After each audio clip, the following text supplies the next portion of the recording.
Welcome to the session on understanding and ensuring positive outcomes for biodiversity and ecosystem health of NbS for climate change mitigation and adaptation. Emphasis on those last two words. We want to broaden this out so that we're not just talking about carbon. One of the overall features of nature-based solutions that many of us emphasize all the time are the fact that they deliver multiple benefits. Before I go on to that, I should probably introduce myself. My name is Valerie Kapos. I lead what is now the Nature-Based Solutions team at the UN Environment Programme World Conservation Monitoring Centre in Cambridge, which is a long name for something that is known to its friends as UNEP-WCMC. I'm a forest ecologist by background. I spent an awful lot of time getting my boots muddy in Amazonia.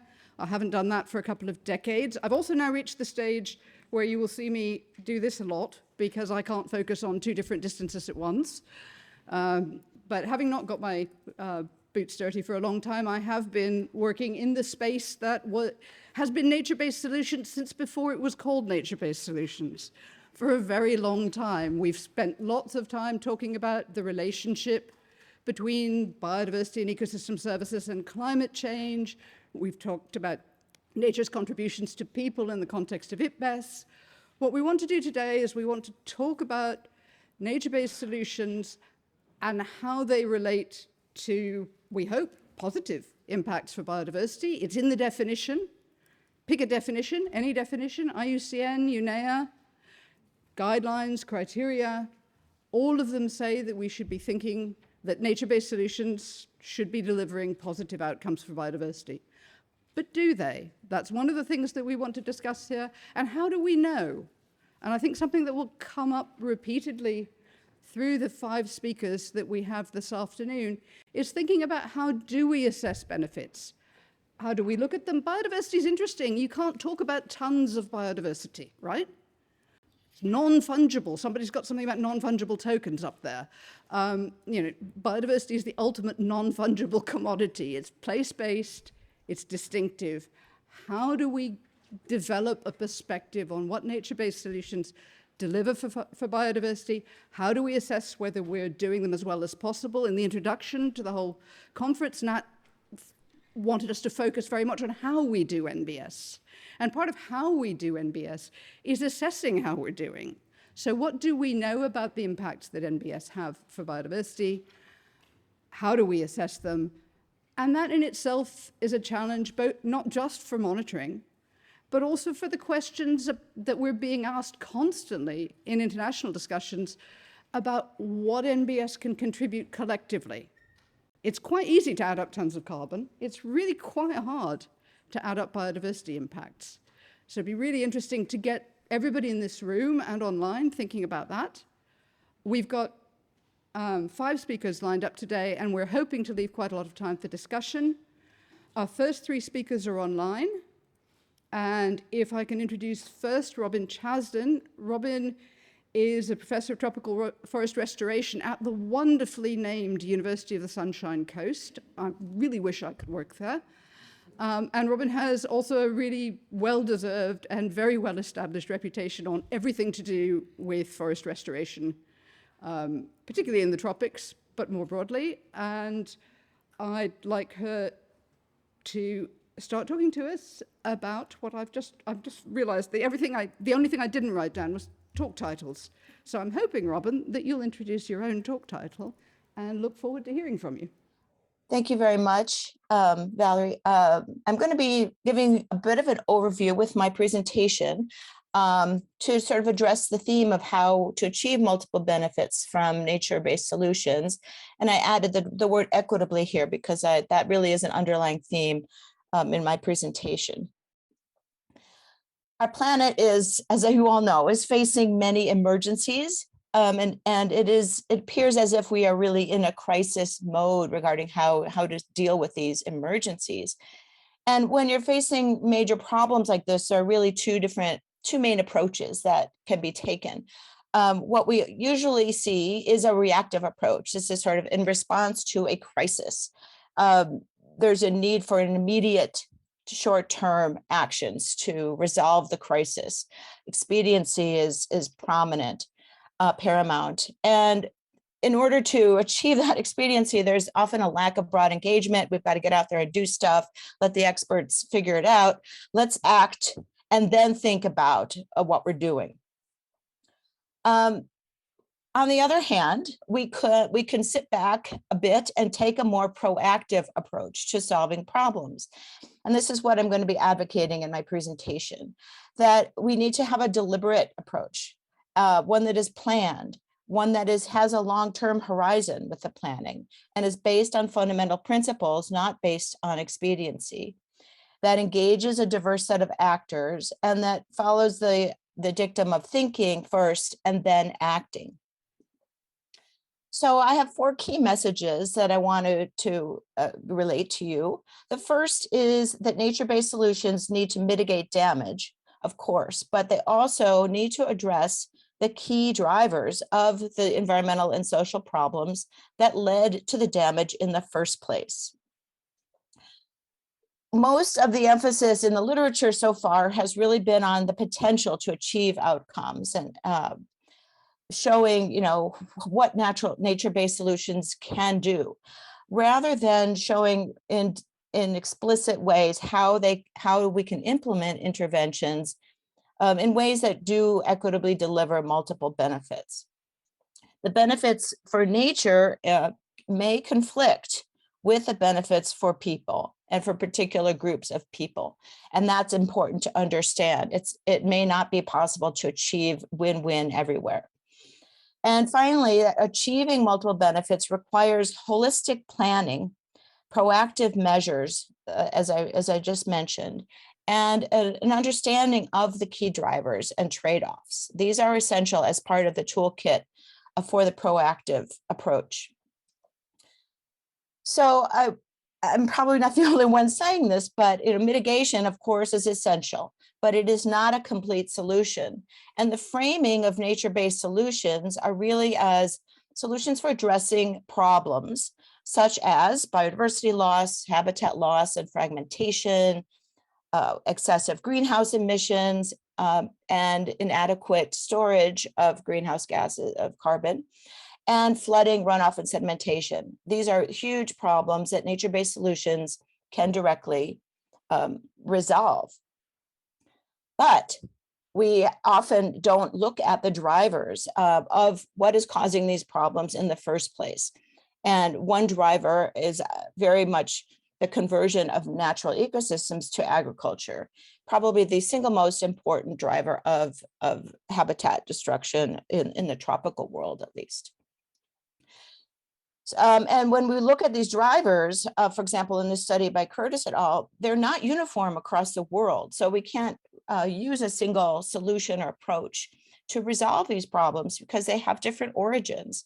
In some cases where deforestation is being caused by commodity-driven agriculture in the red here. In other cases, it's more shifting agriculture. In other cases, it's fire, a wildfire. Or in other cases, it's simply forestry operations that are removing trees from forests and causing degradation of forest. So again, this is very complex. And we need to go back to a mitigation hierarchy that really looks at how we can resolve these and how we can minimize damage and improve on the current situation. So putting nature-based solutions within the context of a mitigation hierarchy is really essential. And here I've done that with biodiversity on the top line. We tend to jump to these types of solutions here, remediate species loss, improve, restore biodiversity, but we need to be starting here, avoiding the damage in the first place, and then minimizing damage if we have to do things that cause damage. Similarly, the same issue with climate change. We can't jump first to this solution of carbon offsets without thinking about how to minimize carbon emissions in the first place. So how can we deliver multiple benefits equitably? And some of the other sessions are addressing the same issue. I'd like to emphasize a few points. First of all, we need the broad engagement of multiple stakeholder groups in all stages of implementation from the very beginning. Second, we need to create local ownership or an investment in outcomes. This is essential. We need to, on the science side, learn how to prioritize or recommend prioritization of interventions that offer high potential for multiple environmental benefits. We can do this through using scientific approaches to at least have a beginning stage, a beginning point of where we can do nature-based solutions that offer multiple benefits and high levels of those benefits. And finally, we need to integrate the socioeconomic benefits within the context of NbS practices and priority interventions, including creation of sustainable livelihoods and capacity development. So here's an example of on the science end of things, how we can indicate those priority areas. This is in the context of forest restoration in Brazil's Atlantic forest. And here you see an example of areas which maximize avoided extinctions. These are areas that if they were restored, they're currently deforested. If they were restored, they would benefit the largest number of plants and herbs and birds based on our current understanding of species that are locally distributed, that are endemic, and that require habitats that have been lost. So the darker green areas would have the greatest benefit for avoiding extinction if they were restored. The above ground carbon storage is indicated in this graph. So the darker blue areas would store the largest amounts of carbon through vegetation recovery. And third, the costs of doing restoration also varies a lot spatially. So the lowest cost areas here are in the palest red colors.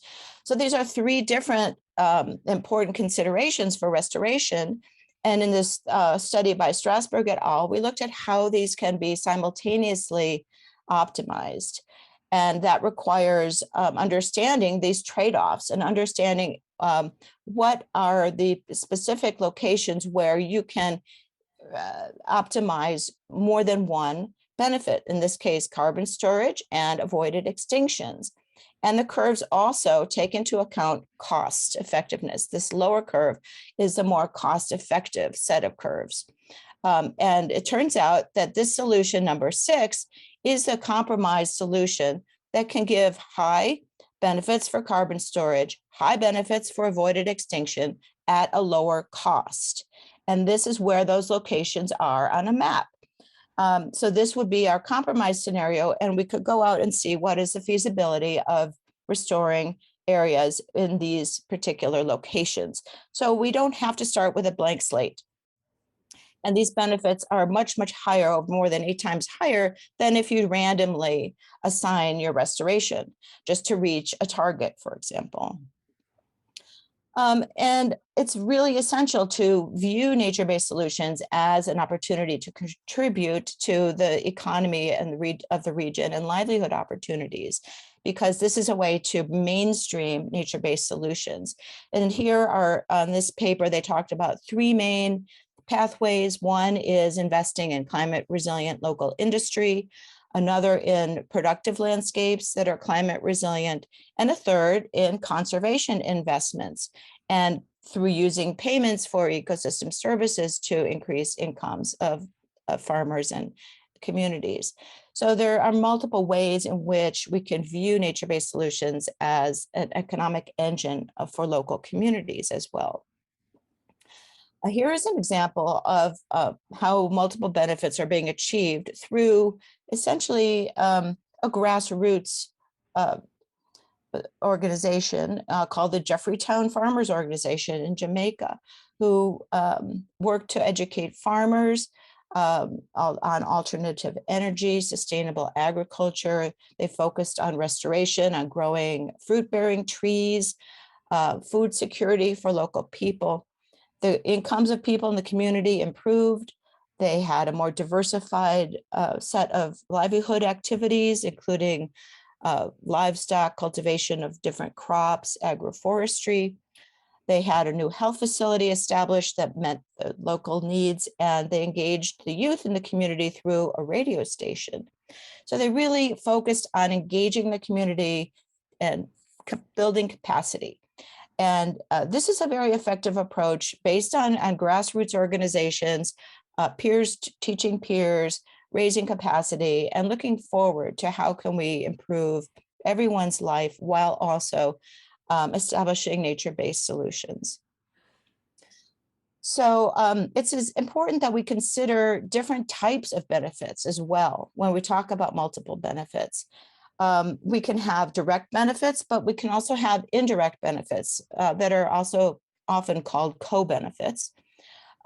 We also have to consider the fact that people are co-producing ecosystem services. So they also are directly engaged in their activities with the whole process. We also have non-material benefits as well as material benefits that people receive. And we have long-term benefits versus short-term benefits that are very important to consider, both sets, and medium-term benefits as well. And finally, we have individual benefits and also benefits for the community that help to provide the human capital and social capital to really engage and take on more of an active role in the process. And achieving these benefits requires holistic planning, proactive measures, and also a very deep understanding of what are those key trade-offs, a recognition of those trade-offs. So that requires adopting a socio-ecological systems approach when you're doing planning and implementation. You've got to consider the full set of interactions that are going on in the system and assessing key trade-offs. These trade-offs can be between productive versus supportive or regulating ecosystem services, trade-offs between short-term gain, which is often essential, but also we need to ensure long-term sustainability.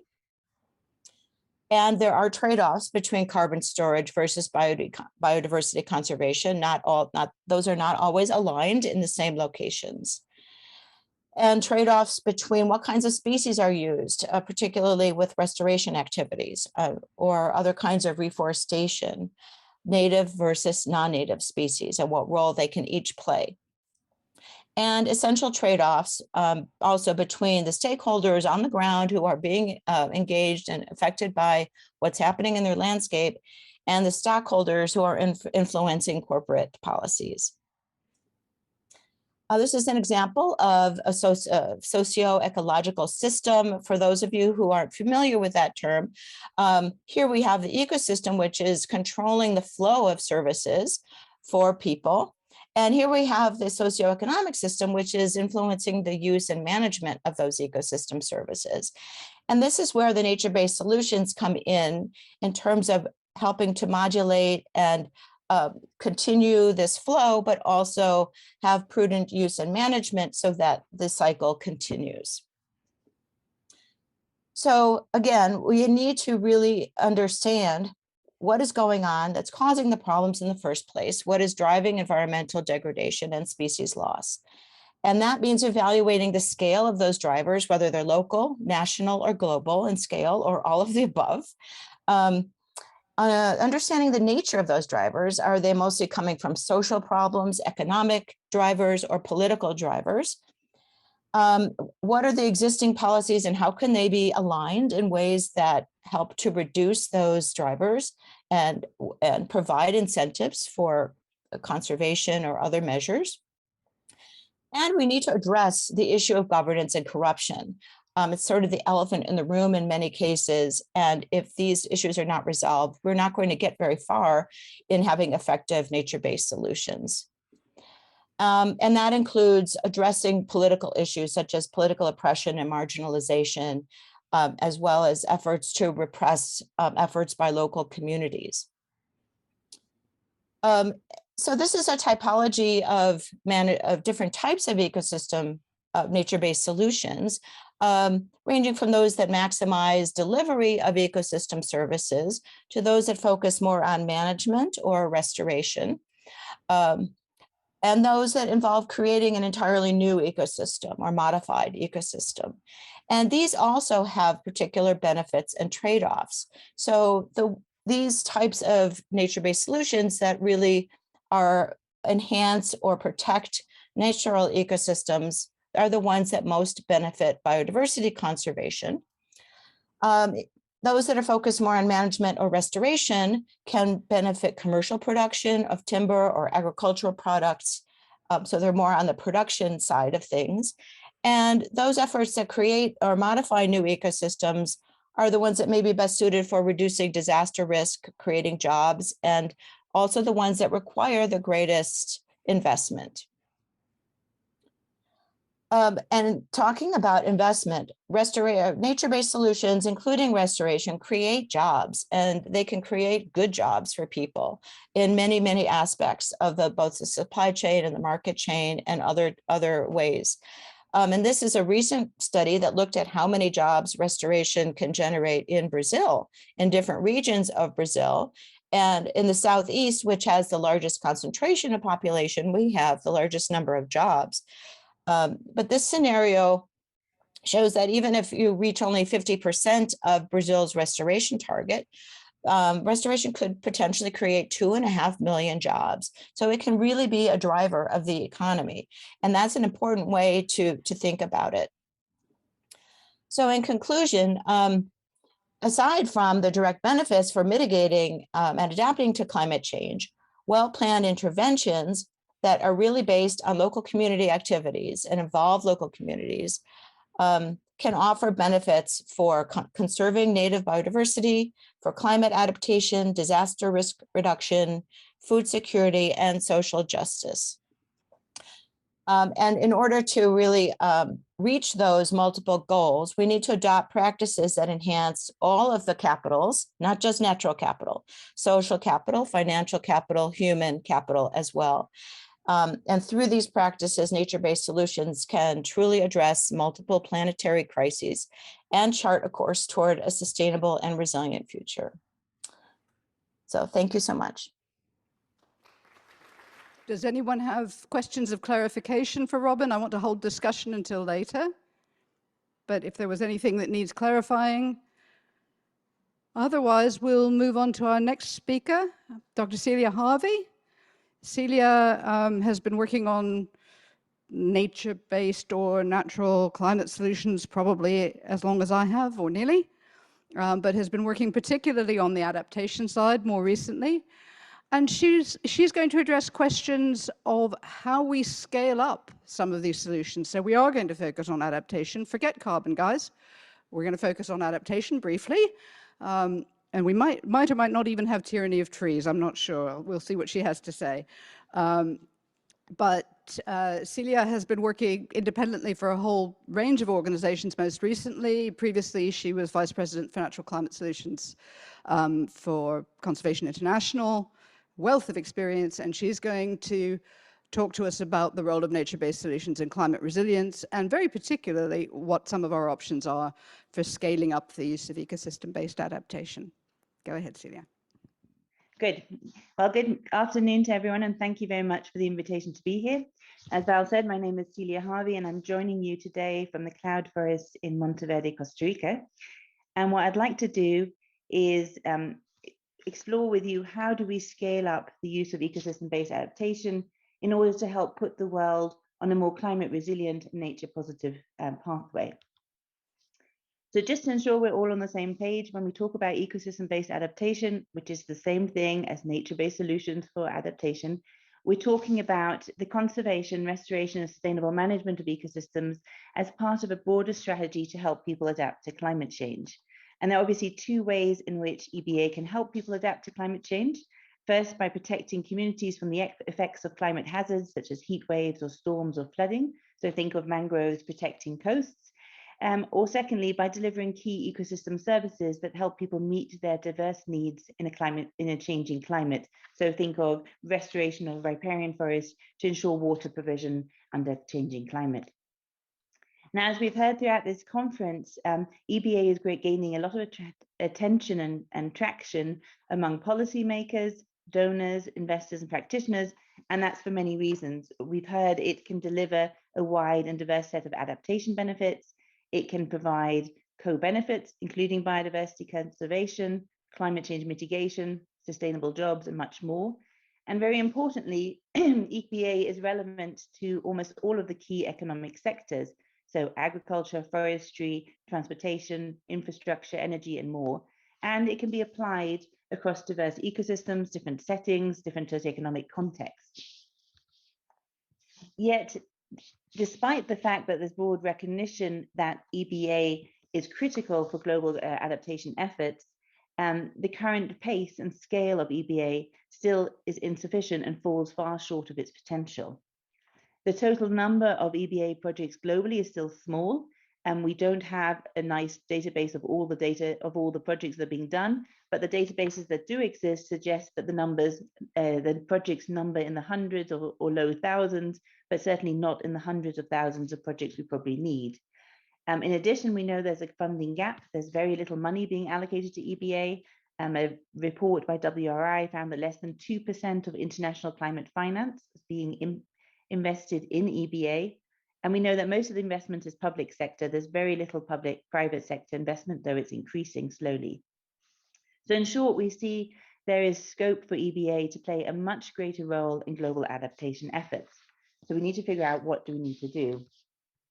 So for the last year, we have been working to identify what are the opportunities for scaling up the use of EPA and harnessing nature for climate resilience. And to do this, we first conducted a detailed literature review of over 750 documents on EPA implementation, on case studies, policies, finance, and more. We then identified a broad set of actions that could help enhance implementation at scale. We also had a very detailed expert consultation and peer review process, including many people that are probably in the room. And the final document is going to be published within the next week by UNEP. Now, as part of this document, I'm just going to focus on the part of it that focuses on the major actions, major set of recommendations, but I invite you to read the document for much more detail. So in this document, we have highlighted 5 major areas of action that we think are going to be crucial for scaling up EPA. There are probably additional things we could do, but these are the 5 sort of major categories of action. The first action is that we need to really make sure that we have a supportive policy and regulatory framework for EPA. And that means that within the international climate discussions of the UNEP-WCMC, we need to make sure that countries are including EPA as a cornerstone of their nationally determined contributions and as the part of their national adaptation plans. Now, many countries are already doing that, but in many cases, we need to set much more ambitious and more measurable targets for EPA. And we need to make sure that these plans include not just forests, but also all the other relevant ecosystems. So grasslands, wetlands, coral reefs, mangroves, and all those ecosystems that can play a particular adaptation function. In addition, we need to make sure that we include EPA more prominently within the international biodiversity agenda. So as the global biodiversity framework is being negotiated, as countries are thinking about their own biodiversity targets, we need to make sure that those targets are as ambitious as possible, both for conservation and restoration. And we need to make sure that priority is given to restoring and conserving ecosystems that do play an important adaptation function. In addition, EPA should feature more prominently within the restoration agenda, where there are opportunities to ensure that ecosystem restoration initiatives are designed in a way that they also contribute to climate adaptation. And as we've heard, EPA has the potential to help deliver on many of the world's sustainable development goals. So we need governments to realize that EPA is not just a climate change initiative, it's rather something that can help them deliver on multiple interlinked policy agendas. In addition to raising the profile at the international level, there's also an important role need to systematically mainstream EPA into policies, plannings, and budgets, putting processes at the national level.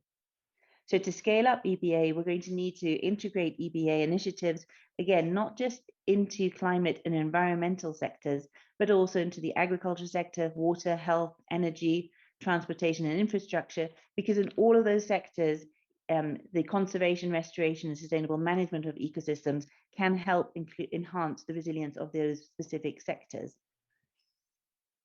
It's also going to be critical that we integrate EBA into long-term economic development plans so that EBA becomes a standard feature of government decision-making rather than simply a set-aside or a nice thing to have. It needs to be a central component. And to do that, we're going to need to make sure that we're aligning our policies, plannings, budgeting processes, and decision-making processes across different ministries, across different institutions, to make sure that we're fostering these synergies and using our resources very efficiently and ensuring that we have some impact. The second major area that we need to work on to scale up EBA is to start targeting specific policy and regulatory instruments to encourage broader use of EBA. Here, I'll just give you a few examples. For example, many governments are starting to develop green infrastructure or green-blue infrastructure policy standards and regulations that require that key service providers, such as water authorities or flood management agencies and infrastructure developers, take into account the ecosystem-based options when they think about new initiatives. So, for example, urban planners who are working to ensure water provision under a changing climate should be thinking about the possibility of promoting wetland and forest conservation as a means of improving water availability, instead of defaulting just to the use of dams, pipelines, and other types of conventional infrastructure. Governments can also use green public procurement processes that ensure that the public purchase of goods and services is less environmentally damaging than the alternatives. So in particular, they could be thinking that when they are sourcing agricultural or forest products, that they obtain these from sustainably managed landscapes and ecosystems, and that they're not leading to further degradation of ecosystems that which we depend on for adaptation. And finally, there are many opportunities for using building codes and zoning regulations more effectively to promote conservation and restoration of ecosystems for adaptation. So, for example, urban planners can require the use of green roofs, street trees, and parks in urban settings to reduce the threat of heat and flooding, and they can also use zoning regulations to prohibit infrastructure on critical ecosystems that are important, for example, for flood protection. A third major area that we need to focus on is how do we broaden the constituency of actors who support EBA. Now, to date, most EBA initiatives have been implemented by national and local governments, by public funders and NGOs. But we need many more people to be engaged, a much wider and more diverse set of actions. And I'll just highlight three groups that I think are of particular importance. First, one of the key groups that needs to be engaged much more actively are the Indigenous peoples, local communities, and women. We know that these groups manage large areas of the world's land. It's estimated that Indigenous peoples alone manage an estimated 28% of the world's land area. Many of them play a central role in ecosystem conservation and have proven to be more effective at conservation than non-Indigenous groups. We also know that they have livelihoods that are heavily dependent on ecosystems for agriculture, fishing, and more. And yet, what we see is that Indigenous peoples and local communities have often been excluded from climate change planning and investments. An report by IIED, for example, found that less than 10% of international adaptation funds are reaching the local level. So clearly there's a need for adaptation and EBA as part of adaptation to really focus more on the locally led action. A second group that needs to be engaged more actively is the business community, including small and medium enterprises, as well as large corporations. So many businesses are unaware of the significant risks that climate change poses, as well as the role that ecosystem-based adaptation could play in helping them to address these risks. And very few businesses are actively thinking or using EBA. So a survey of over 1,600 companies that was done by Goldstein in 2019 found that less than just about 3% of them were thinking about using EBA as part of their adaptation strategy. So clearly there's scope for much, much more activity here. A third group that's very important is the finance sector. banks, pension funds, insurance companies, and other investors have been very reluctant to invest in EBA, in part because of limited understanding, but also because of the problems of the lack of predictable returns on their investments. So those are three groups. There are probably many other groups that need to be involved, but we really need to be thinking about how do we get greater engagement. And to do that, we need to be building greater awareness of climate risks and EBA solutions. We need to be facilitating the wide amount of information that exists, the tools and methods for EBA. We need to be promoting more locally led and gender responsive action. And we need to be providing compelling business models that show businesses what they can do. And part of that is also encouraging businesses to disclose their climate risks and the nature risks that they face, and thinking about and demonstrating how they are going to address those risks, and hopefully how they're going to do that includes using EBA. And finally, we need to de-risk private sector investments so that it's easier for the private sector to support us in these actions.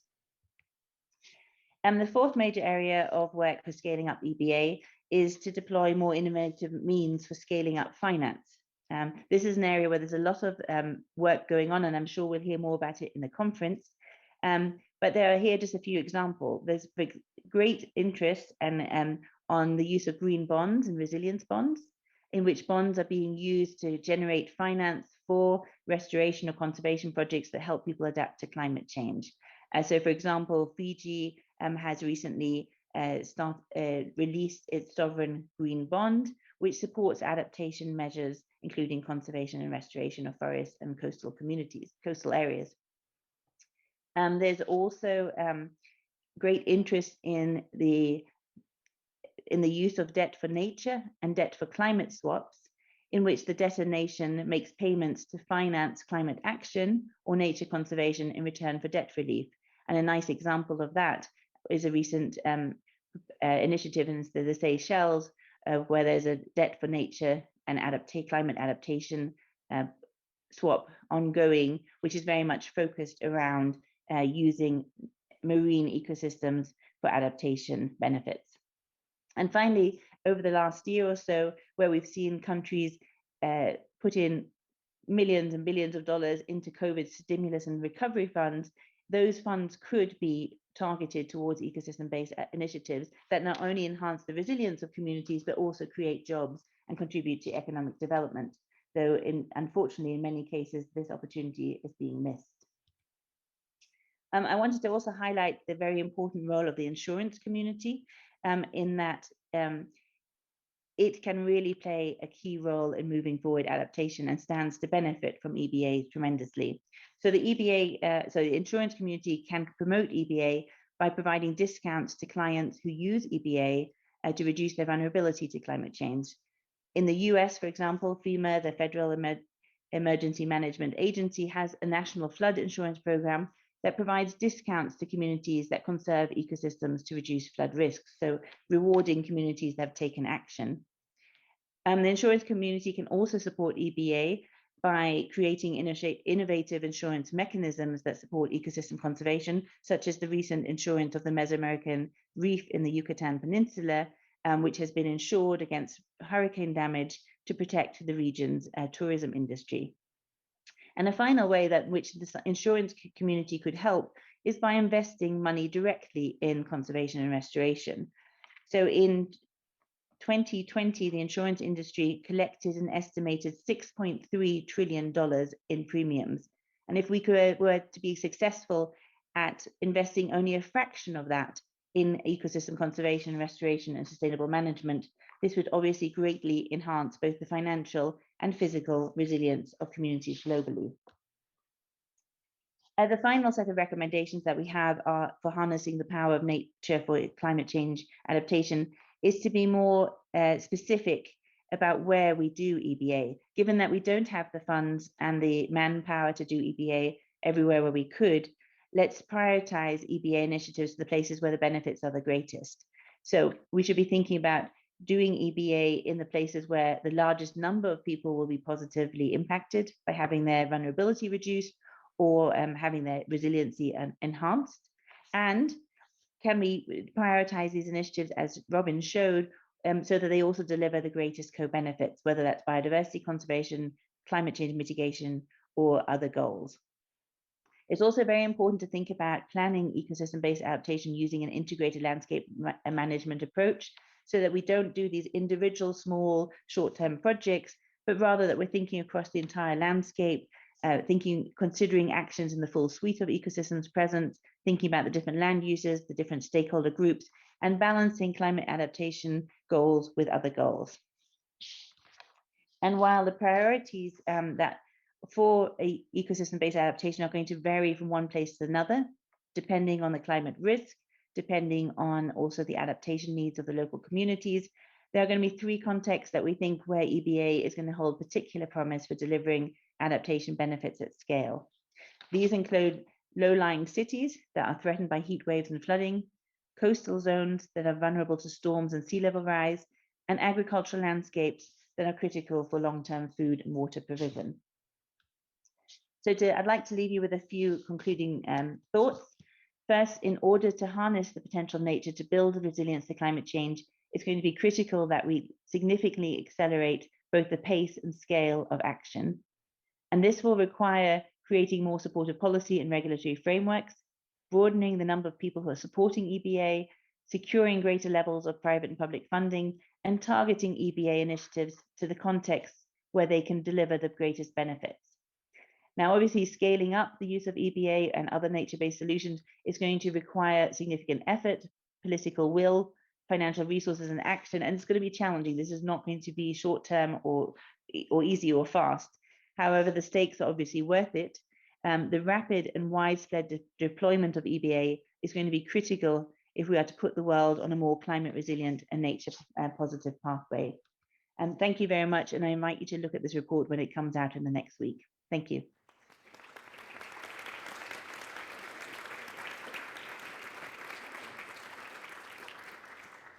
Thanks very much, Celia. We've heard from two speakers about the importance of planning and thinking about where we do things. I'd like to, and we also heard at the end of the discussion from the last session, a plea for us to think about nature-based solutions, not just in the developing world. So here we have the answer to your plea. I'd like to introduce Tom Finch, who's a senior conservation scientist from the Royal Society for the Protection of Birds. And he's going to talk about how we're thinking about nature-based solutions, or how we can think about nature-based solutions in the UK and delivering for biodiversity, food, and net zero. Looking forward in time, which is the other critical bit of all of this. Go ahead, Tom.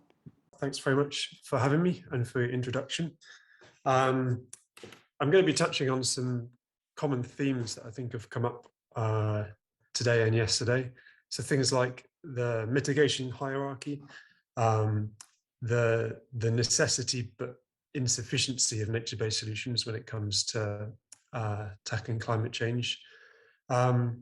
Also trade-offs, thinking about integrated landscape approaches and strategic thinking. So yeah, I'm looking forward to sharing with you basically three pieces of work that we've been doing at the RSPB on the potential costs and benefits of nature-based solutions. We're using the UK as a case study here, and it's worth just flagging what that means in terms of the context and how that differs to other parts of the world. So the UK is a relatively small island. It's got a relatively high population density, and we have pretty high per capita emissions. So that means that the relative performance of nature-based solutions compared to the emissions from the rest of the economy actually look quite modest here compared to other parts of the world. I think this is a point that Stephanie Rowe picked up on yesterday. So it's worth remembering that bit of context as I share these results with you. Okay, so without further ado, trying to move forward. Okay, first piece of work I'm going to share with you was led by my colleague Rob Field, and it's essentially about protecting what we've got. So it's the first stage of the hierarchy, if you like.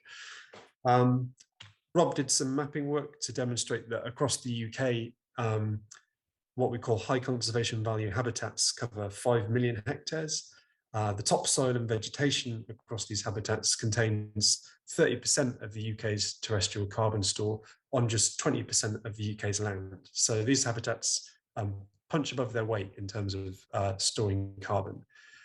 Only 53% of this carbon store is actually contained within protected areas, and much of it is in poor condition. So this means that the land sector as a whole in the UK is a pretty substantial source of greenhouse gas emissions when it could be a sink. If we lost all of this carbon store, that would be equivalent to more than 4 years worth of the UK's total annual emissions. So it's essential that we hold on to this stored carbon in vegetation and soils. If we brought all of these habitats into good condition, that would additionally increase the annual sink by somewhere between 60 and 70% at the same time as benefiting biodiversity. So protecting what we've got and bringing it into good condition is as close to a no-brainer as we can get. It requires basically no land use change. So the societal costs for this sort of activity are pretty small. The next piece of work, led by Tom Bradford Lawrence and recently published in Journal of Applied Ecology, looks at restoring and creating new habitats. And specifically, we're looking at the mitigation potential of 3 nature-based solutions here. We've got woodland creation, salt marsh creation, and peatland restoration. The first step was to map areas which are potentially available for new woodland creation. We've estimated that somewhere between 4 and 5 million hectares are potentially available, and this avoids places where the most obvious negative impacts are quite likely. So it avoids productive farmland, it avoids peatlands, it avoids existing non-woodland habitats, and it avoids places which are biophysically unsuitable or even impossible for woodland to grow. Of these 4 to 5 million hectares, we reckon that about 2 million hectares are found on those mineral soils where the net result of woodland creation is likely to be a carbon sink. And we've called this the lower risk opportunity area. And it covers just enough land to fulfill some of the more ambitious woodland creation targets, which have been offered by the likes of the UK's Committee on Climate Change. So we're a small and crowded island, but we do probably have enough land to achieve some of these ambitious woodland creation targets. We've then projected the net emissions into the future according to different scenarios of nature-based solution deployment. So if we take peatland restoration on the top left, this is really about avoiding future emissions. If we don't restore peatlands, then the continued emissions from degraded peatlands are essentially going to offset any benefit that we get from creating new woodlands. So peatland restoration is really key for avoiding those emissions which would otherwise occur. Moving on to woodland creation, in the top right-hand panel here, woodland creation can deliver a potentially large carbon sink. Obviously, the more land that we use for woodland creation, the greater that sink. But importantly, that sink doesn't last forever. As woodlands begin to mature, we expect them to approach something like an equilibrium, so that the annual sink provided by new woodlands starts to decline after several decades. So you can see that many of these coloured lines representing different scenarios of woodland creation begin to level off in terms of the cumulative net mitigation potential. Salt marsh creation on the bottom left is a really powerful nature-based solution at the local scale, but at the national scale, it delivers a relatively small net carbon sink due to the small area that it occupies. It obviously plays probably a more important role in terms of adaptation rather than mitigation. Combined, if we look across the higher levels of ambition for these 3 different measures, we're talking about offsetting over the course of the next century, the equivalent of 3 years worth of emissions from the UK's economy. So these nature-based solutions are important. We think they're necessary, but they're nowhere near sufficient in order for the UK to reach its net zero targets. We've got to reduce those emissions from the rest of the economy. The final piece of work that I'm going to talk to you about today is called the Land Use Scenarios Project. And here we've modelled the consequences of some alternative climate change mitigation pathways in order to explore the trade-offs and the co-benefits. And we're looking at greenhouse gas emissions, bird populations, and food, timber, and energy production. This work is currently undergoing peer review, and it's I suppose it's a work in progress for that reason. So please don't share any of the specific results here on social media. So what we did as part of this work was design 9 exploratory scenarios of land use in the UK. And each scenario combines different amounts of 10 climate change mitigation measures. And these are added incrementally up to the year 2050. It's too computationally intensive for us to look at all of the infinite ways that land might change in the UK. So these 9 scenarios are essentially intended to provide a useful heuristic and to prompt debate. We're not attempting to predict the future or to assess every single possible future that the UK might take. These are just some exploratory scenarios. We then use models to predict the consequences of each scenario for greenhouse gas emissions, for bird populations, and for food and timber production. Bird populations are what interest the RSPB, but they're not the only thing that interests the RSPB. The main reason we've chosen to model bird populations is because they're the taxonomic group for which the most data is available, at least in the UK. The 10 mitigation measures are listed across the top of this table. Most of these are typically understood to represent nature-based solutions, and they cover things like habitat creation, as well as measures on farmland. The 9 scenarios are then named down the side of the table, and each scenario introduces each mitigation measure at a different level of ambition. So higher ambition in the darker shaded green means more land devoted to a particular measure. And it's worth stressing again that these scenarios aren't intended to be exhaustive or predictive, and the specific details of all the scenarios in this table don't matter for the purposes of today's talk. It is worth saying though that we have drawn heavily on the thinking of the UK's Committee on Climate Change when it comes to defining these different ambition levels. So we're not plucking these figures out of thin air. Next, we've developed a simple set of rules about where to deploy each of these measures across the UK's land surface. We're attempting to ensure that our scenarios are biophysically plausible, although socially, economically, politically, some of these are quite ambitious and potentially unattractive. So in that sense, our results are probably quite optimistic. So moving on to some of the results. First, we'll look at how each scenario performs in terms of climate change mitigation, which is the main driver of these different scenarios. Most scenarios by design reduce net greenhouse gas emissions from the land sector. And that's especially true for those scenarios which deploy the highest rates of habitat creation. So that's scenarios 3, 4, 5, and 6.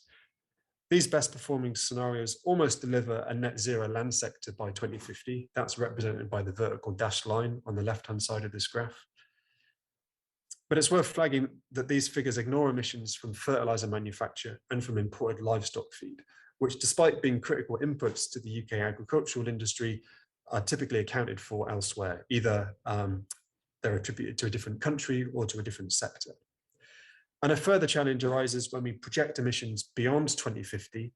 And as I've already mentioned, due to the age profile of new woodlands, net emissions are expected to reach a nadir in the 2060s, after which net emissions begin to rise again. So net zero is almost achieved under some of these scenarios within the land sector, but it's kind of fleeting. We don't stay at net zero forever. Next, we've done some modeling to predict the impact of each of these scenarios on the potential population size of 109 breeding bird species across the UK. So we've predicted the population size of each species simply as a function of habitat availability. And our modeling points to positive population changes averaged across these 109 focal species. And we also see the same if we look at just threatened species. And if we look at woodland species, they do particularly well, which is unsurprising, given that woodland creation is one of the significant measures across several of our scenarios. However, it's not such good news for farmland birds, which are predicted to decline under every scenario due to the expansion of unfarmed habitats at the expense of farmed habitats. So all of these scenarios have some winners as well as some losers. Food production also declines under all of our scenarios. This is because we're removing land from production in some places and reducing food output per hectare in others. And the worst case scenario sees a 26% reduction in food production in 2050 compared to 2015. On paper, it looks like it's feasible to offset this reduction in food production by some combination of reducing food waste, boosting yields where possible, and perhaps most importantly, ensuring that arable land is used to feed people directly rather than to grow crops for livestock. All of this implies a shift in human diets, but we think that through making these modifications to the food system, we can free up enough slack that we can get away with reducing essentially primary production from UK farmland. Perhaps surprisingly, if we go on to account for the area of land needed to meet future renewable energy requirements, this makes pretty much no difference to many of our conclusions. Solar and onshore wind are actually quite land efficient, and they're unlikely to occupy more than a few % of our terrestrial area in the UK. Our spatial analysis suggests that there's ample land available which avoids the most obvious negative impacts of renewable infrastructure on nature. So we think it should be possible to site this new infrastructure sensibly and to essentially minimize the costs, not only to nature, but also to food production and to the land sink of meeting these renewable energy targets. So to summarize, our modeling suggests that protecting, restoring, and creating habitats could mitigate around 7 to 8 years worth of UK emissions. Nature-based solutions are therefore important and necessary, but they're not sufficient. We need to reduce emissions from the rest of the economy. Birds in general are likely to gain from the deployment of nature-based solutions, but farmland birds buck this trend. I think this highlights a challenge for nature-based solutions. Pretty much every intervention on land that I can think of is going to generate some winners and some losers. Obviously, we want to promote those interventions for which winners outnumber the losers, but there's still some cases where it's a challenge to make these decisions about how we weigh up the winners and losers of different interventions. Different facets of biodiversity often respond differently to the same intervention. We can't talk about land without talking about food, and food system reform we think is a crucial lever for reducing demand for land and creating that slack that we need in order to create new habitats and to reduce the intensity of farmed landscapes. Both of these are important for tackling the nature and climate crises.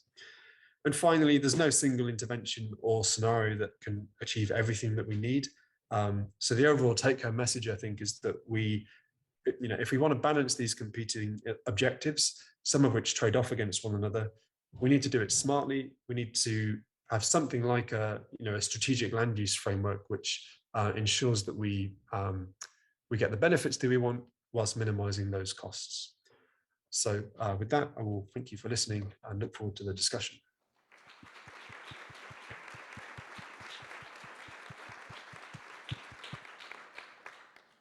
Thanks a lot, Tom. It was great to see such a nice illustration of trade-offs, and actually to remember that biodiversity isn't one thing. So that's really helpful, and it's good food for discussion. I think we want to move on quite quickly now to our next speaker, who is Lian Ko, who is a chair professor at the National University of Singapore and director of the Centre for Nature-Based Climate Solutions. And he's going to talk to us about work that he's doing and how it relates to nature. Thank you. It's great to be in the UK in the summer. It's fantastic. I think all my British friends have been lying to me about summer in the UK. I've been running on the river, along the river. It's been great. I also want to apologize for not having a title slide. I was given a very stern warning by Val to be very economical with my slides and my time. So, but that doesn't work if I keep babbling on now. So anyway, I'm from Singapore, and Singapore is interested in nature-based solutions, or nature-based climate solutions in particular, because we have our NDC. Many of our companies have their own net zero goals and other climate targets to meet. So Singapore is very keen to explore nature-based solutions as part of a portfolio of solutions that could help us meet our targets. And for me personally, as a conservation scientist, I'm very interested to see how I can help inform some of those decisions to shift capital from Singapore to some of our neighboring countries to help protect or restore our natural resources in Southeast Asia. So it's partly because of all those reasons that 2 years ago, we set up the Center for Nature-Based Climate Solutions at the National University of Singapore to essentially provide the science-based decision support to inform those policy and investment decisions. And over the next couple of minutes, I will run through a few slides or a few examples of what we have been doing over the last 2 years to provide that kind of science-based decision support. So one of the first questions we asked or tried to answer is the question of scale. So what actually is the potential scale of nature-based climate solutions in relation to the problem we are facing, which is obviously global carbon emissions. We know that global emissions is now more than 35 gigatons, million tons per year. Billion tons per year. And here I've also included the emissions of China, US, Indonesia, and Singapore, just to give you an idea of the scale of the problem. One of the first few research findings that we produced was that we found that if we are able to protect threatened tropical forests globally, we could be avoiding the emissions of carbon at a scale of about 1.8 gigatons per year. And this takes into account the criterion of additionality, so we are only talking about investable carbon that are facing threat or imminent threat of loss. We also take into account some economic considerations, including the cost of establishing these projects versus the cost versus the potential revenues that could be generated. So these are essentially investable and financially viable forest projects across the tropics. And in total, this is the amount of avoided emissions that they could potentially deliver if we implement them as implement nature-based projects on these forests or in these forests. We also looked at mangrove forests in particular because there's a great interest in mangrove forests in Southeast Asia, which is not surprising given that we are an archipelagic region with lots of islands and lots of coastlines.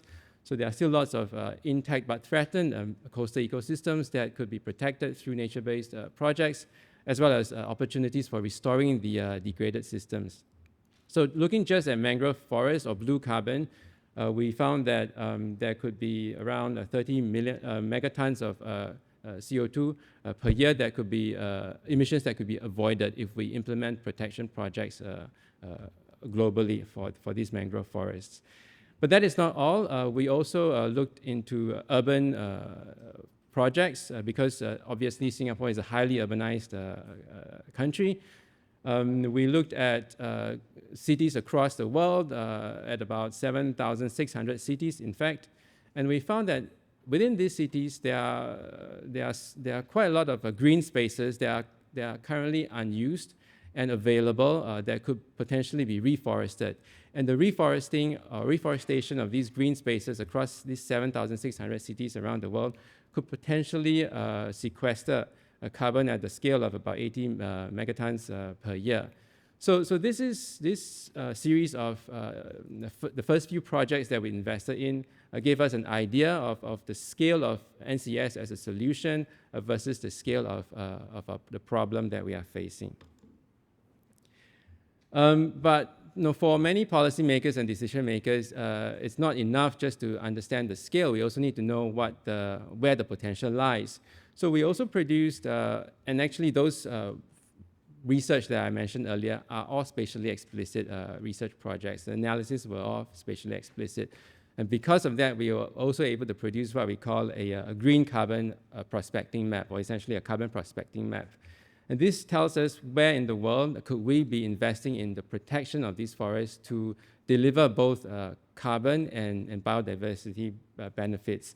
And as you can see from this map, The greatest potential lies in both the Americas as well as my part of the world, Asia, and particularly Southeast Asia. In fact, Indonesia and Malaysia are among the top 5 countries in the world where we could potentially derive the greatest climate mitigation benefits by protecting these threatened forests.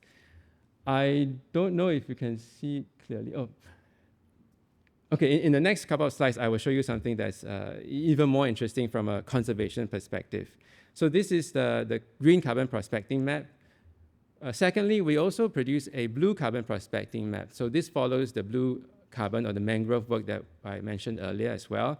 So looking again across the entire tropics, we find that most of the potential, the climate mitigation potential of protecting mangroves are also focused or concentrated in Southeast Asia. We could derive about 20 megatons of CO2, of avoided CO2 emissions per year if we are able to successfully protect these blue carbon ecosystems in the Asia Pacific.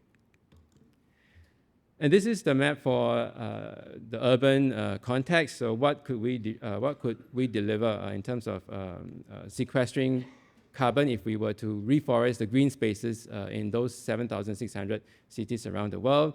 Again, we find that the benefits are not equally distributed. They are concentrated in certain parts of the world, mainly in the tropics, in Central America, West Africa, South America, South Asia, and again, Southeast Asia. But I think what is interesting for us is among these 7,600 cities that we considered, we found that for about 1,200 of them, the reforestation of the green spaces within these 1,200 cities could potentially offset more than 25%, more than a quarter of their local emissions. So at the local level, that could be quite important as well. Now, this is the slide that I was mentioning. This is a slide about returns on investment, the financial returns on investment, because we are trying to provide this decision support to both policymakers and the business community. So they would also necessarily be interested in the potential returns from their investment. And we find that the returns could be quite significant. And this is based on very conservative carbon pricing scenarios of, I think, $5.80 per ton carbon, which is the average price of carbon in the voluntary carbon market over the last couple of years. And then we made some assumptions on how the prices will increase over the next couple of years. And this is modeled over a period of 30 years. We also had to make some simplifying assumptions on the cost of establishment, maintenance, and so on. And the finding was that the Asia Pacific could potentially deliver the greatest returns on investment. And for Indonesia alone, by protecting the threatened tropical forest in Indonesia, that could potentially bring us about $10 billion US dollars of returns per year in investment. But what is, I think, even more interesting for me from a conservation perspective are the yellow spots you see on this map. Because the yellow spots are the places where it would not be financially viable for us to be implementing nature-based projects or nature-based carbon projects. And those yellow spots or yellow grid cells actually represent 80% of the total locations or sites that we analyze. So what this tells us is something that we have already heard from previous speakers, that market-based mechanisms are not enough. We need to rely also on non-market-based mechanisms, regulatory mechanisms, for us to protect these threatened tropical forests. We also looked into constraints. So this is, again, I have to fly through this slide very quickly. We looked at constraints that we might be facing if we are thinking about implementing nature-based solutions in Southeast Asia. This is thinking about it in terms of forest restoration. When we considered just the biophysical aspects of restoration opportunities, we found that there were about 120 million hectares of land in Southeast Asia that could potentially be available for reforestation.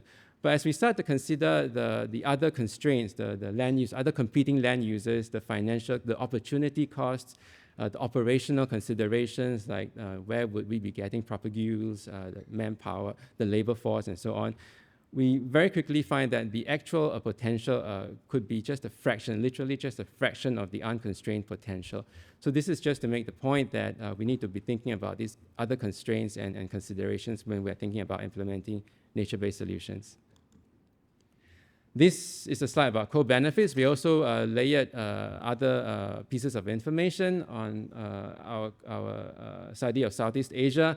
Here we use essentially the InvEST model or modeling approach to look at food security, water security, biodiversity, to see what other kinds of benefits could be delivered if we implement nature-based solutions.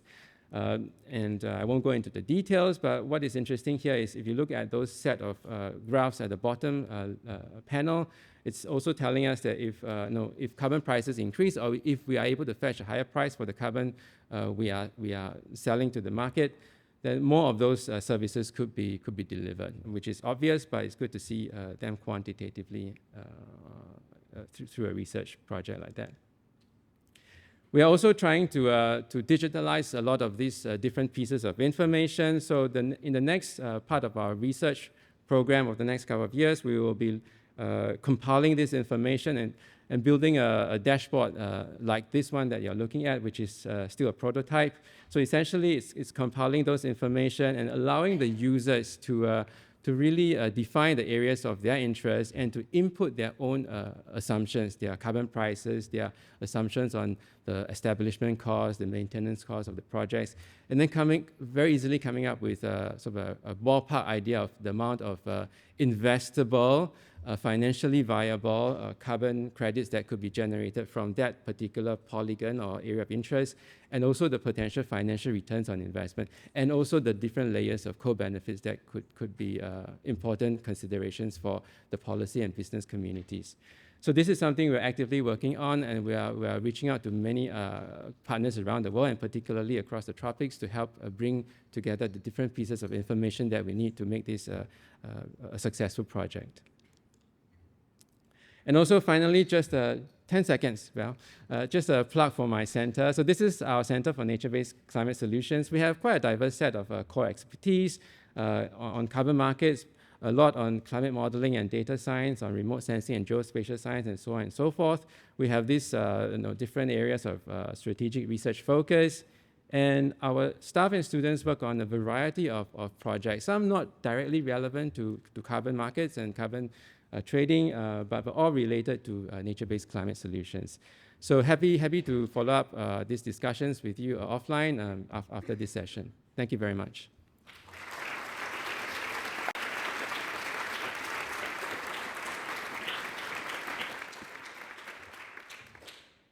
Thanks so much, Lian. That was a lot in a short time, and it's really nice to see that combination of investability with co-benefits, which is beginning to get at the biodiversity question. Very grateful for that. Coming on now from Lian, we're moving on to Isabel Key, who's a researcher at the University of Edinburgh, currently working on seagrasses, but previously was with our own treasured nature-based solutions initiative here in Oxford, where she looked into the evidence base for biodiversity impacts of nature-based solutions. And that's what she's going to talk to us about today. And she's going to answer all the questions I have about evidence for biodiversity impacts. Looking forward to it, Isabel. All of them, every last one.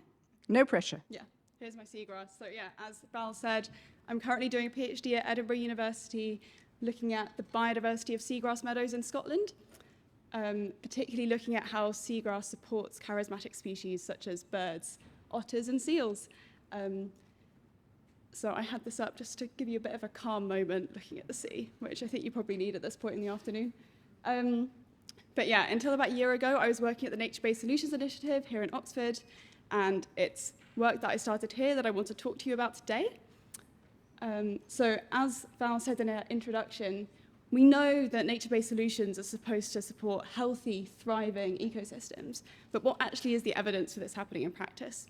And we sought to try and answer that question by doing a systematic review of the literature, looking at the ecosystem health outcomes of nature-based solutions for climate change adaptation. And we were focusing on adaptation rather than mitigation because that's where there is the bigger evidence gap. So in this review, we asked 3 questions. Firstly, what is the evidence for nature-based solutions for adaptation successfully supporting ecosystem health?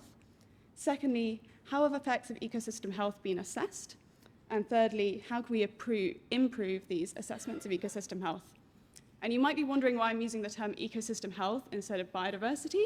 And the reason is that it's a much more holistic term that encompasses more aspects of the ecosystem. So, for example, ecosystem health includes abiotic parts of the ecosystem like soil quality and water quality, as well as how connected the ecosystem is and how resilient it is. So biodiversity is just one component of broader ecosystem health, albeit a very important component. And then I just also wanted to add a very quick note to say that in this review, we were using a Western science approach to looking at ecosystem health, rather than, say, indigenous approaches, thinking about to what we were talking about this morning.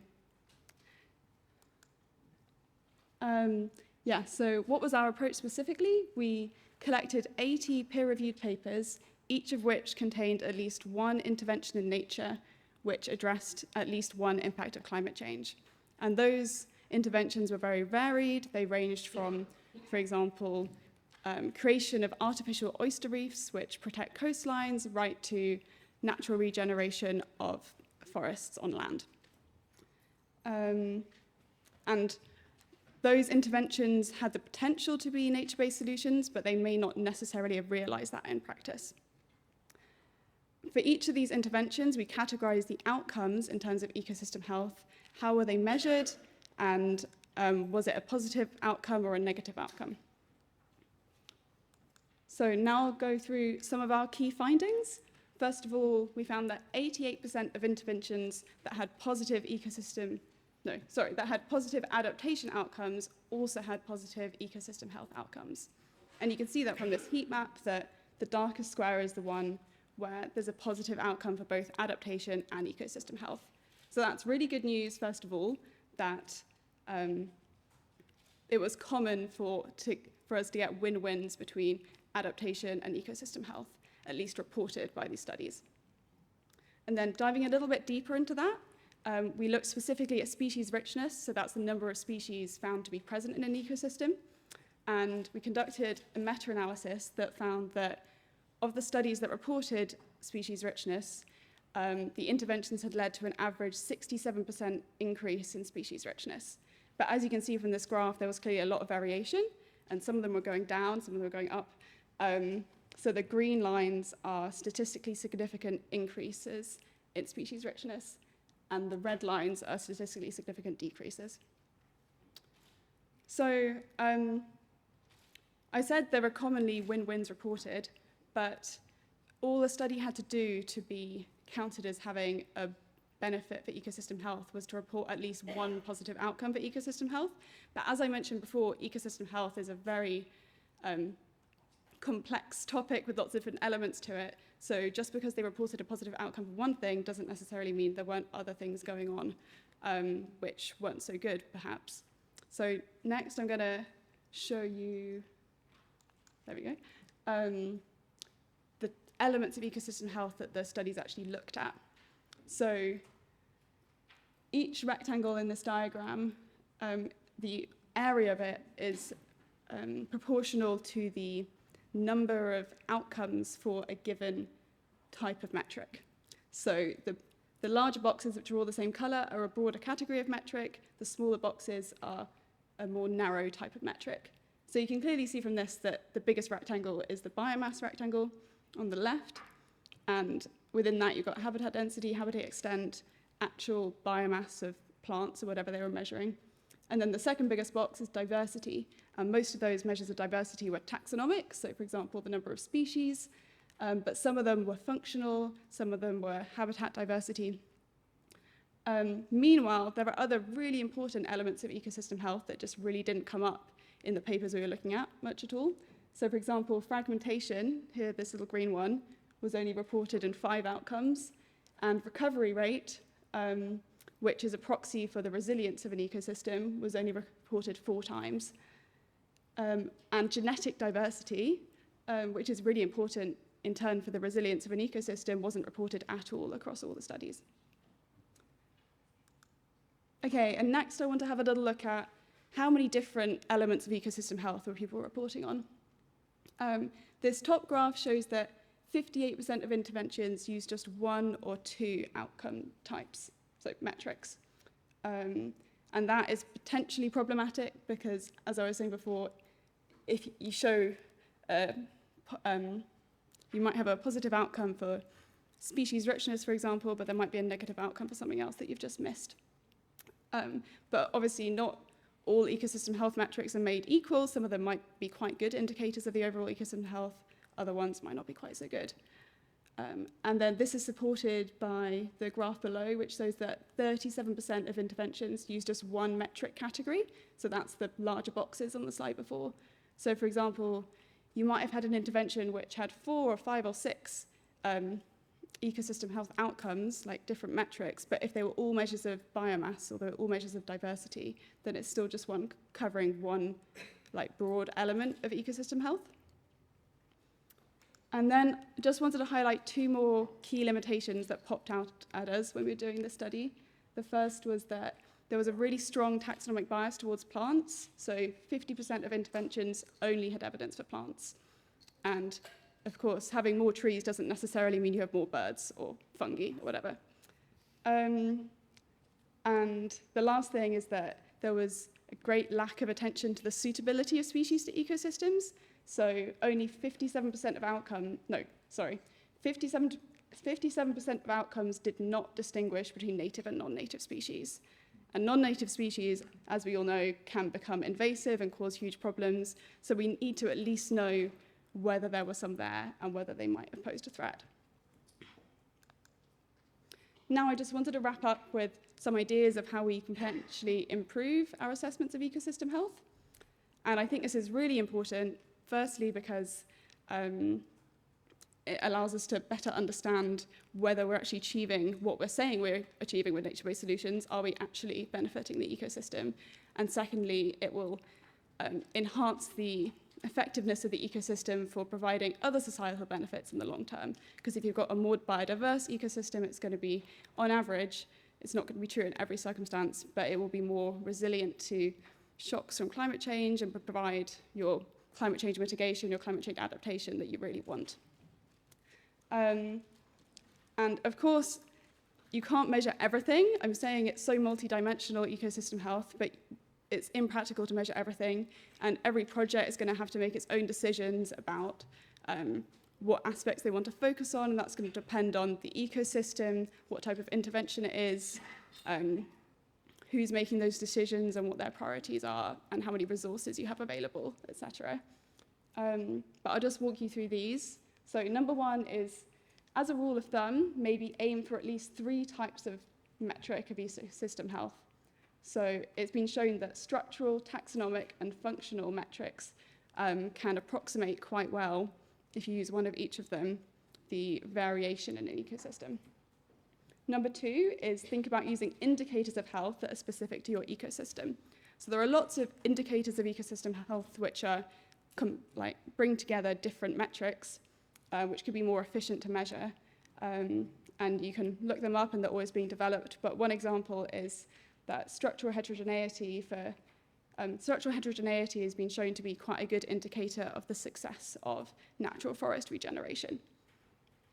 Number 3 is aim for good taxonomic coverage, so don't just focus on plants or don't just focus on your charismatic species, and also consider looking at the living and the non-living aspects of an ecosystem, so how good quality is your water, for example.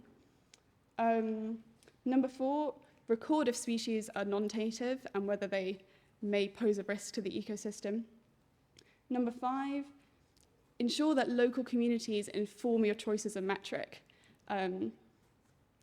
This is really important, and I think not thought about that much.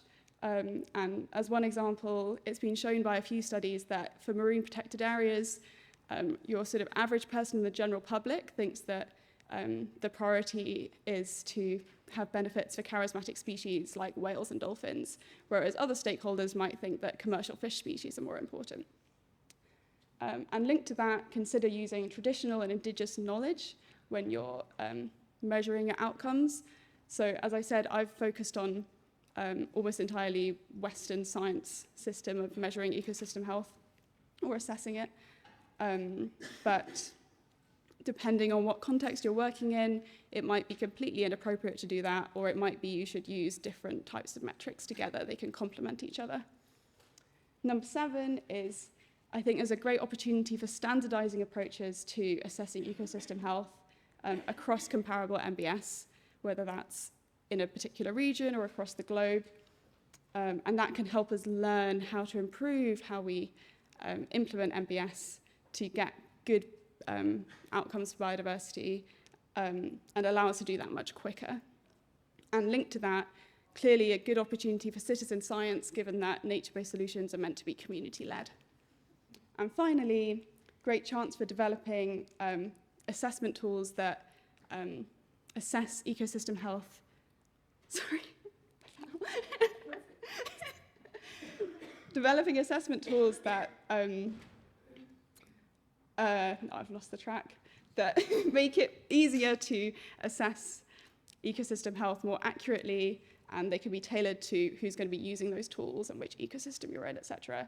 And just some examples are remote sensing, such as satellite imagery and drone imagery, passive acoustic monitoring, where, for example, you stick a microphone in your seagrass and you listen to the fish. And finally, environmental DNA, which I know Sam is going to talk about in a minute. And that's it from me. Thank you. Our final speaker is Sam Lacey from NatureMetrics, who's going to talk to us about environmental DNA. Thank you very much. And thank you very much, Isabel, for giving me a sort of perfect segue into talking about DNA-based biodiversity monitoring. So, I think for far too long, there's been no revolution, there's been no advances in how we can measure biodiversity. What that means is that a lot of people don't bother measuring it because it's traditionally been very time-consuming, quite subjective, and quite expensive. And that means that people are not often collecting robust biodiversity data. But there are, as Isabel rightly pointed out, now new developments that mean that we can start to collect that kind of data. And I'm going to tell you about the one that I think is the most exciting. And I think it's particularly exciting because if you're going to leverage the kinds of volumes of financial flows that we were talking about in the first sessions yesterday into nature-based solutions, people are going to want to know what they get for their money. If you're going to get impact investors and others to invest not just for financial returns, but for environmental and social outcomes, then they need to be able to measure and put a number on those outcomes. And unless you can do that in a robust and objective way, then they're going to be resistant to putting their money behind those kinds of projects. And so I think it's not only key to ensuring the projects are managed effectively, but also key to unlocking those financial flows that we know are essential for implementing nature-based solutions at the scale that we know they need to be implemented. So, I'm preaching to the choir here, but within the last year, we all know that businesses, governments and finance have finally woken up to the need to invest in the protection and restoration of nature because they've finally figured out that the whole economy depends upon it and that the economy exists within the biosphere, and if the biosphere collapses, the economy collapses as well. So we don't exist in a bubble that's independent of biodiversity. But we also know, and we heard a lot yesterday about how nature-based solutions are not always good for biodiversity.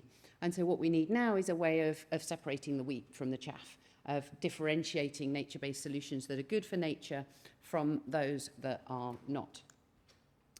But as I said, biodiversity is complex, and that makes it difficult to measure. So wildlife is generally pretty good at hiding. That's how it survives. So it's hard to observe.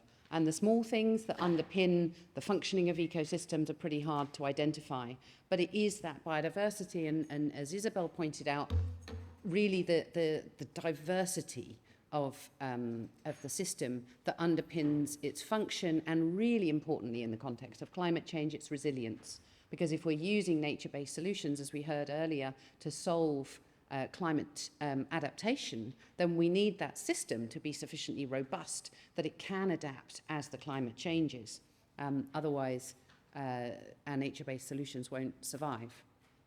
As I've said, biodiversity has a measurement problem. It's a lot more complicated than carbon, and traditional biodiversity monitoring is time-consuming, expensive, and the results are limited by the expertise of the individual who's doing the monitoring. That means that the market is relying on proxies for biodiversity in a large part, rather than actually measuring biodiversity outcomes. As I said at the beginning, investors need clarity. So if the private sector is going to value and invest in something, they need an objective and a verifiable measure of its quality. Conservation and restoration, we need to measure the actual outcomes. So we heard in some of the previous talks in this session about areas where we anticipate that if you restore nature, it would have a positive impact on species. But once we start doing those restoration projects, we then need to measure to see if that actually happens in practice.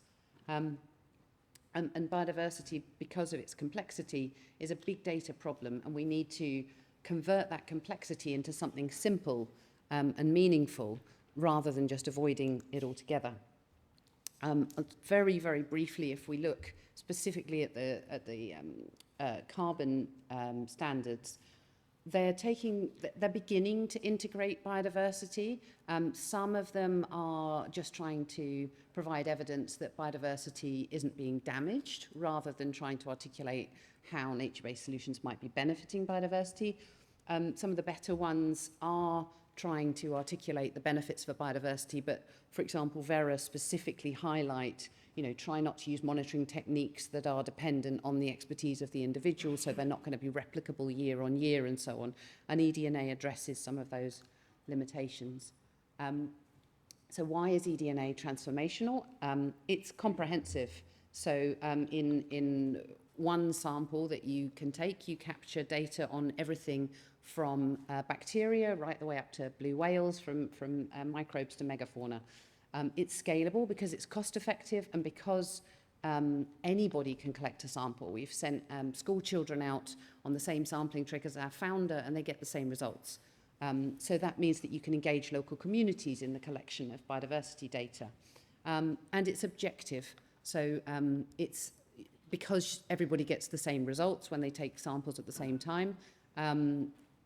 It means that your results year on year aren't dependent on, which particular biodiversity expert was available on that date.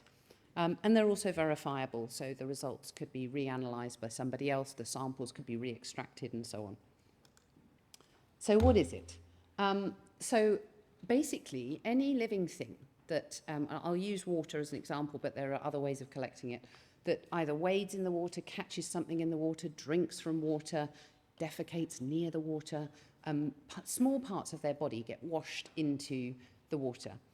What you do is you take a sterile bag of water from the water body and you suck it up into a syringe, like this, and then you push it through a filter, and then we have a preservative which you put into the filter, and then you just post it back to our lab.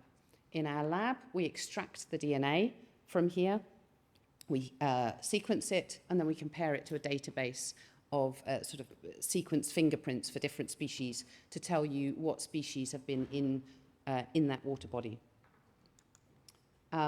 Just very briefly to give you a sense of how effective it is, one of our clients was comparing eDNA to the techniques that they normally use compared to their netting in the water. They found 5 times as many species through eDNA samples as they did through their netting, and the same was true for the land-based mammals. So this was a water sample, but they were finding 5 times as many land-based mammals than they were in their camera traps. And not only that, but it took a tiny fraction of the amount of time in the field to collect that data, and the people in the field didn't have to be experts, so it could be collected by local stakeholders. The literature also contains a large amount of evidence for how effective eDNA is at collecting biodiversity data. And as I mentioned, you can collect eDNA not only from water. So water is really good, for example, if you want to collect data on vertebrates, so your megafauna and so on, as well as smaller things. Soil, so we can also take soil samples and analyze those. And then that's particularly interesting if you're maybe restoring a woodland or something and you want to look, or doing regenerative agriculture, and you want to look at the health of the soil microbiome. So you want to look at the soil fauna and the bacteria and the fungi and whether the diversity of those communities is improving.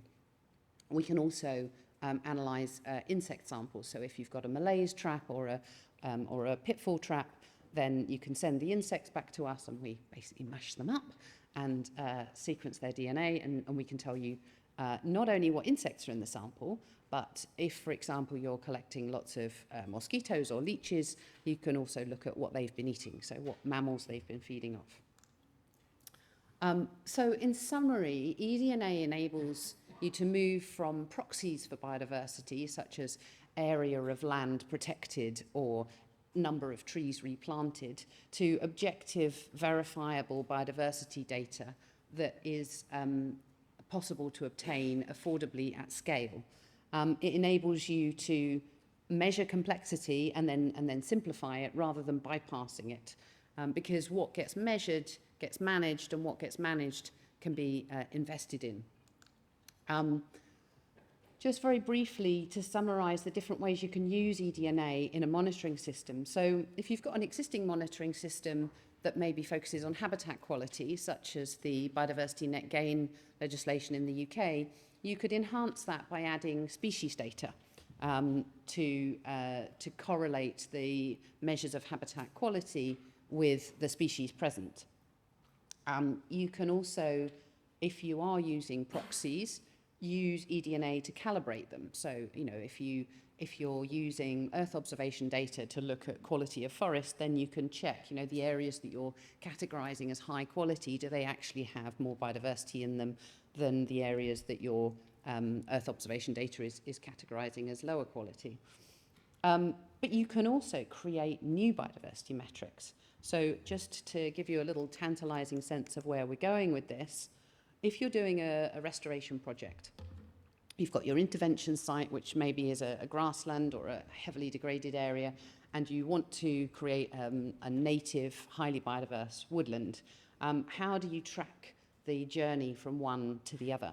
Well, what you can do with eDNA is to plot a sort of almost like a statistical fingerprint of the biodiversity composition of those two soil types. So this is looking at the soil, fauna, fungi, and bacteria, and you can plot them on one of these plots. And what you've got here on the right-hand side, the orange and the purple dots, is two examples of the grassland, and the green and the red is examples of the target. So it's a protected native woodland that's nearby the intervention site. Then over time, what they did in this case was the orange and the purple had two slightly different treatments. So in one, they just replanted trees. In the other, they replanted trees, but they also added an inoculum of soil from the target. And so they were then able to track how effectively the different management techniques enabled one community to move towards the target. And where we're going with this now, and that was all done using a machine learning classifier. And where we're taking this now is to say, well, then over time, if we characterize the difference between those communities as one at time zero, then over time we would expect the difference between the communities to get less. So you can put on a sort of simple numerical scale something as complex as all the diversity in that system, and start to track on a numerical scale how that restoration is progressing. And that's it from me. Thank you.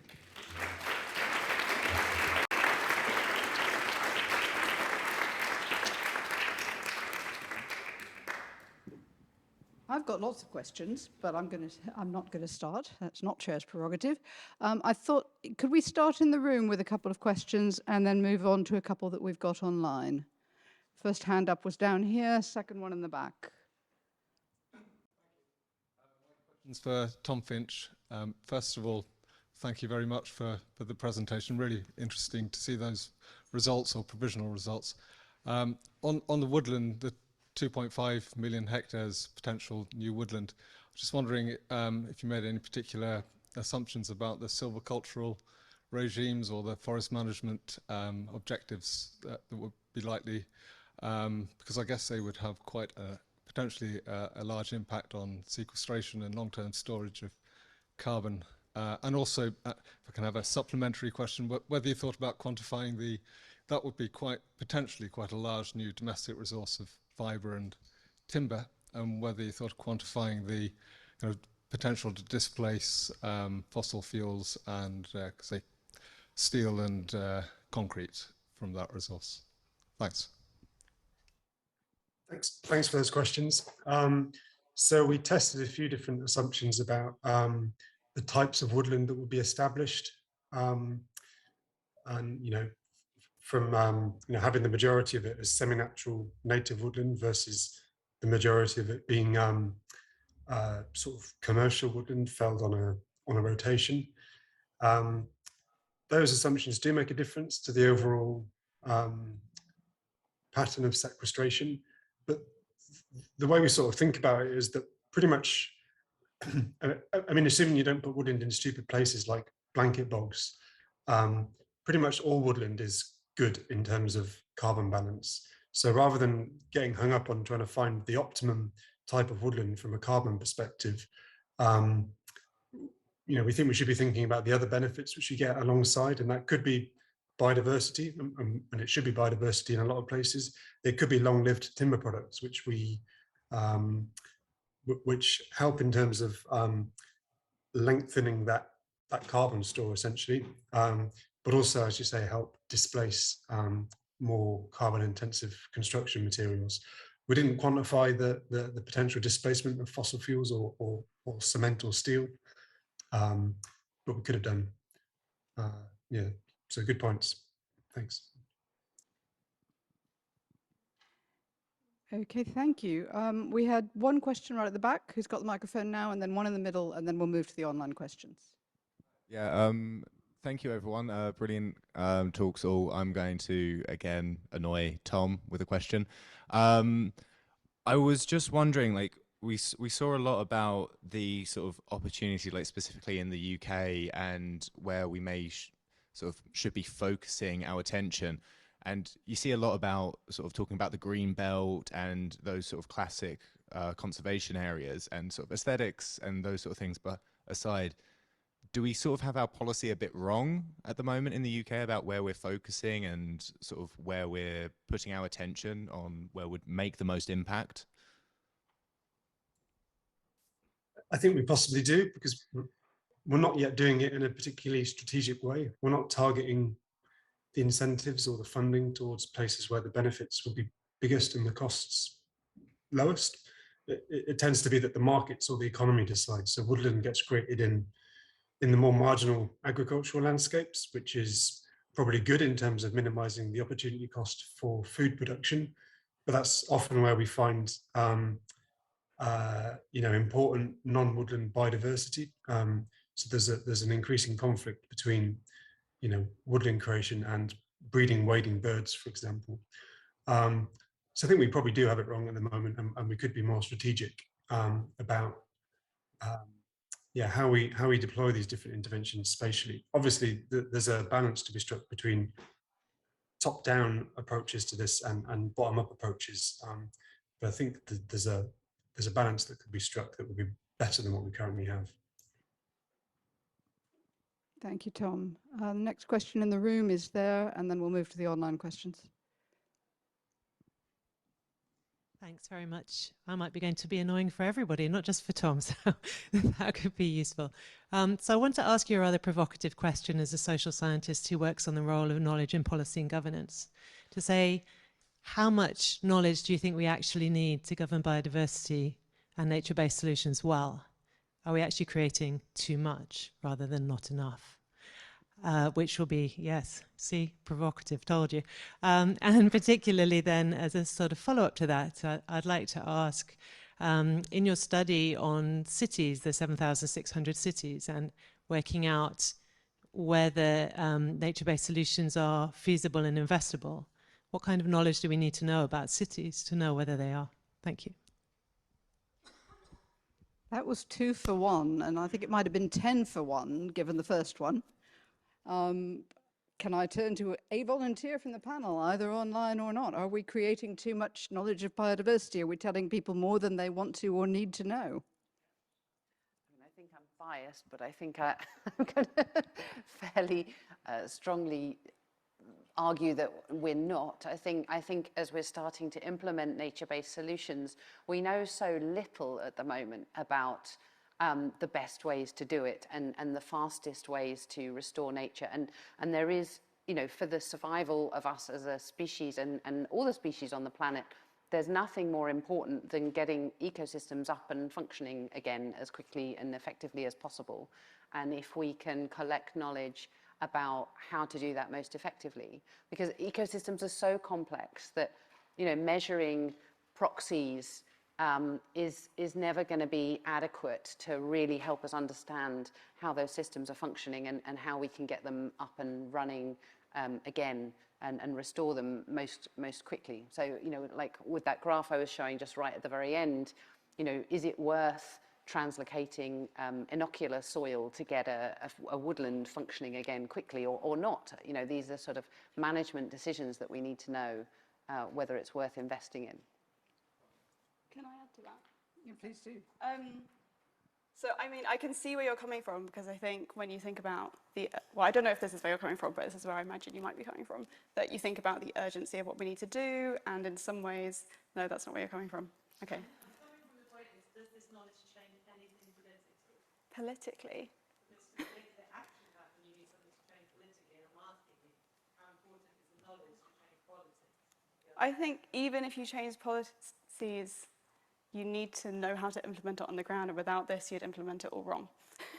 Sort of the long and the short of it. But I was going to say, like, there are so many things to do, and in some ways, it feels like the most desperate thing is changing the governance, because in some ways it's the biggest barriers. But we have to know the biodiversity knowledge, otherwise we're going to go and, for example, plant trees where they're not meant to be, and we're going to really regret it in 10, 20 years' time. Yeah, and they're just, ecosystems are so complicated, and I think if you haven't studied it almost, they can seem simple, but then the more you look into it, the more complicated they are, and the more you realize you need to look into it carefully. So we have a tension between policy and practicality, I think, and I'm not going to step into that one right now because I value my life, but I'd love to pick up on it later on. Robin or Celia, do you have anything you want to throw in on that question, Robin? Yes, I would add that there are definitely many cases where the local communities already have a lot of knowledge, and the ecosystems also have a lot of their own knowledge on how to recover without requiring a lot of active interventions. So I think that we don't always need to add to our knowledge when there is sufficient potential for natural recovery processes to take care of some of these solutions. But understanding when and where we need to intervene is a really important issue. And I think that's where we do need to invoke a lot more information and knowledge on the part of political bodies as well as scientists. Okay, and we had a hand from Celia as well. Yeah, I would just say that in all of the studies that we've reviewed on ecosystem-based adaptation, the lack of specific knowledge and specific technical guidance comes up as a major barrier to implementation around the world. And I think what happens is we have a basic understanding of what nature-based solutions are, but we can't currently say this is the right approach for the right place with these specific characteristics. So we have the general concepts very clear, but when people say, okay, well, how do I do that in my site? We don't often have the information. And I think the other thing is not only do we not have the detailed technical recommendations we need, but we often have the knowledge, but it's within a group of people such as those sitting in the room. It's not being disseminated more broadly to policymakers, to business communities, and we're using a different language that they find difficult to use. So I think we need to be thinking about generating more evidence, but evidence that people need to make decisions, and we need to be thinking about disseminating that knowledge and tailoring the way we share it and communicate it to other audiences. Right. We also had a question from you about cities, but I'm going to let that go for a minute because there were two questions for Dan Pin on the online. I think one of which does link up with that. So the question from online was, can you explain briefly why the urban carbon prospecting opportunities are so low for North America? Should we not put effort into urban forestry or reforestry? Well, I don't have the data offhand, and I can't really answer that question completely. But I think it also partly depends on how we draw the boundaries to cities. Probably that determines the opportunity that we have for each city and how much green spaces there are, what they are currently used for, how much is available for reforestation, and so on and so forth. But for the majority of the cities we analyzed, I think we found that at the local level, it wouldn't contribute very significantly to offsetting their local emissions, simply because a lot of the cities produce a lot of emissions, and there's very little green spaces available for offsetting that, for mitigating that. But for some cities, like the 1,200 cities that I mentioned, that could offset more than a quarter of their emissions, those are mostly cities that are less developed and still have a lot of green spaces available. So that may not be a very satisfactory answer, but that's all I can do for now. It's a good start. Are you ready for the next one? Yeah, So yeah. the next one is going to take us well into tea time. It's around, I'm going to try to paraphrase it, and it's one that comes up over and over again, and it boils down to European landscapes have been quite badly trashed, and you haven't actually flagged up much carbon prospecting potential in Europe. Should we be focusing on restoration in Europe, and how do we make sure essentially that we make Europe accountable for what's already happened in Europe? And I don't think that's meant to be Europe with a capital E. I think it's a region. But how do we reconcile what's happened, if you like, to ecosystems and biodiversity in the north with what we're seeing in terms of carbon opportunities prospecting in the south, or at least not in Europe? Discuss. Amongst ourselves. Well, as I say, I think this one goes on to the pub as well, but thank you for the questioner online who produced that. I actually don't know if I'm the best person to answer that, because I'm not that familiar with the European context coming from the tropics. But I think if speaking from the tropical perspective, there are lots of opportunities for restoring the habitats that we have degraded. We have recently degraded, so the degradation and deforestation has happened much more recently than perhaps in other countries, in the Western countries. So, but I don't feel comfortable enough to speak to the European context to answer that question. Yeah. Does any of our other speakers have anything they want to say on that one, or do we save it for the pub? No, right. Distinct absence of hands, and I'm not going there. Do we have, oh, there's one here. We've got another question in the room. I was just about to open up to questions in the room, and this may relate to the previous question. So yes, please, Ms. Sander. Thank you. My question is on eDNA. Is it deliberate that you're focusing just on the scientific methods, or are you blending with indigenous indicators on the aspect of measuring biodiversity? Is there a link between the two, or have you experienced that it just goes in opposite directions when you have? Thank you. That's a really good question, and we're actually exploring that in a project with a client at the moment, because they have an idea for how you could reward indigenous communities for the conservation of biodiversity that they've been responsible for over an extended period. And the model that they're thinking of, that we're kind of working with them on, is there's a number of things you can do. You can work with the indigenous communities to identify which species are most important to them, to ensure that whatever techniques you use will detect those species. You can work with the indigenous species to verify that what's being found through the scientific methods correlates with what they see on the ground. And also, particularly when you're working in less studied and remote areas, with eDNA, sometimes you'll pick up sort of 3 different variants of a species and not know what, you know, they might have previously been identified as a single species. You say, well, actually, there's 3 species here. And the indigenous people might know, oh, well, that's because they're, you know, this one and this one are slightly different from that one. And, you know, so you can integrate their knowledge and integrate their knowledge also of where you're likely to find the species in your sampling plan. So if you do sort of community-based mapping to say, you know, where are the salt licks, where are the watering holes, etc., that are then the best places to go and try and detect biodiversity. So I think you're absolutely right. You need to work very closely with the communities who have that knowledge to inform the sampling design and to verify that what you're finding correlates with their knowledge. And also, so I think it's a two-way street where the outcomes of the eDNA analysis can be shared with the indigenous communities, but the design of the whole study should be informed by their knowledge and their priorities. Brilliant. I'm not seeing hands shooting skywards, and it's 4 o'clock. So I think we're going to stop, but I want to thank the speakers and thank all of you for asking good questions and hope we pursue the discussion. I also want to flag a few things. Which biodiversity? What do we measure about it? And how do we account for that as we're starting to look at prospecting opportunities?